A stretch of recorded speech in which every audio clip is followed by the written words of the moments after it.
आज हम save environment, प्रकृति बचाओ के नारे लगा रहे हैं। विदेशी सोच का गुणगान करने में हमारे देश के अतृप्त बुद्धिमान आत्माएं कभी थकती नहीं। उन्हें मालूम भी नहीं कि शिवाजी महाराज एक पर्यावरणवादी थे।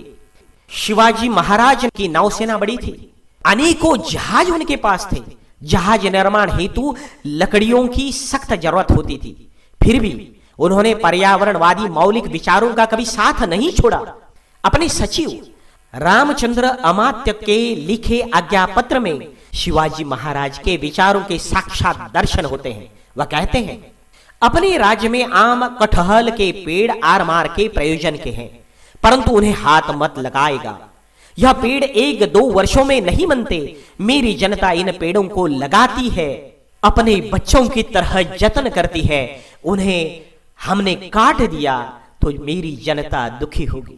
इसीलिए कोई पेड़ पुराना और जीर्ण हो गया तो उसके मालिक को द्रव्य देकर उसके खुशी से काट कर बाद में खरीद ले। इस आज्ञा पत्र में 3 बातें महत्वपूर्ण है।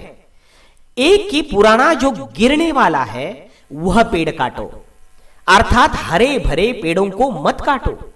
दूसरी बात यह है कि पेड़ जिसने लगाया उस गरीब किसान की अनुमति के बाद ही पेड़ काटो। और तीसरी महत्वपूर्ण बात यह है कि मुफ्त में नहीं तो पेड़ को धन देकर खरीदो। इसलिए सिर्फ इसीलिए मैं कहता हूं, शिवाजी महाराज सिर्फ इंसानों के राजा नहीं थे, तो पेड़ पौधे जानवर प्रकृति के संरक्षक थे। आजकल विकास के नाम पर जंगलों की कत्लेआम हो रही है। आदिवासी जो जंगलों के सही मालिक है, रक्षक है, उन्हें जंगलों से निर्वासित किया जा रहा है। साम दाम दंड और भेद की सारी नीतियां अपनाकर जबरदस्ती से उनसे ली हुई जमीन कौड़ियों के दाम पर पूंजीपतियों, जमाखोरों और काले धन पर बैठे हुए खनन माफियाओं को बेची जा रही है।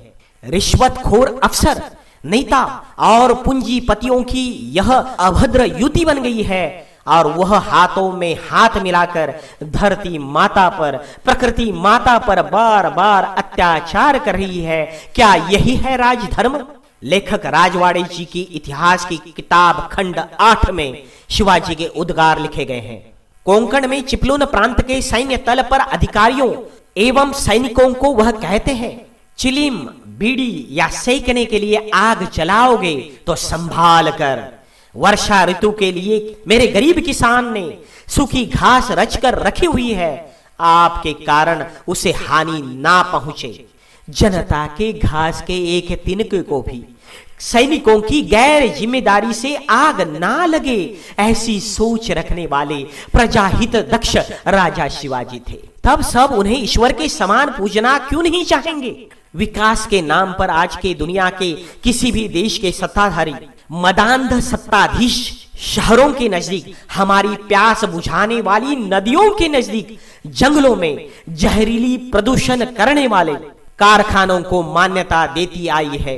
जो कारखाने आम जनता के जीवन में जहर घोल रही है, दुर्घटनाग्रस्तों को, तड़प तड़प कर मरने वालों को क्या सही एवं तुरंत सहायता मिलती है?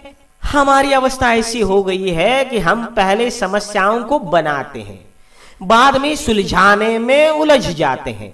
इसीलिए, सिर्फ इसीलिए शिवाजी महाराज आज याद आते हैं, क्योंकि वह समस्या के बनने के पहले उपाय योजना करते थे। शिवाजी महाराज के व्यक्तित्व का अनोखा पहलू समझकर आपको आश्चर्य लगेगा। रायगढ़ जैसे किले शिवाजी महाराज के पर्यावरणवादी स्थापत्य कला का अनोखा चमत्कार है। आप इन किलों पर जाएंगे तो दिखाई देगा, किले के मुख्य द्वार पर आप जो बोलते हैं, जो भी बोला जाता है, तो वह सिंहासन के पास बैठे राजा को सुनाई देता है। यह है सही प्रजातंत्र। विदेशों के अनेकों विश्वविद्यालयों में उसे अपने पाठ्यक्रम में शिवाजी महाराज की स्थापत्य कला को शामिल कर दिया है। आज की भाषा में बोला जाए तो शिवाजी महाराज एक परफेक्ट पर्यावरणवादी इंजीनियर थे। स्वदेशी का पुरस्कार करने वाले प्रखर राष्ट्र अभिमानी थे। पर्यावरण का संरक्षण की नीति वाले सच्चे पर्यावरणवादी थे। अंत में मैं फिर से दोहराता हूं कि आज जरूरत है जातीयता, प्रांतीयता, संकुचितता, राजनीति और स्वार्थ से ऊपर उठकर छत्रपति शिवाजी महाराज को अखंड भारत का सम्राट मानने के लिए आगे बढ़ने की। धन्यवाद। अभी आप सुन रहे थे Chhatrapati Shivaji Maharaj part 4 speech by Rajendra Rane. भाषण के अगले खंड आप तुरंत पाना चाहते हो तो सब्सक्राइब करो राजेंद्र राणे यूट्यूब चैनल। वहां अनेक विषयों पर स्पीचो बुक है और आगे भविष्य में आएंगे। अभी आप सुन रहे थे शिवाजी महाराज खंड 4 प्रस्तुत करता राजेंद्र राणे।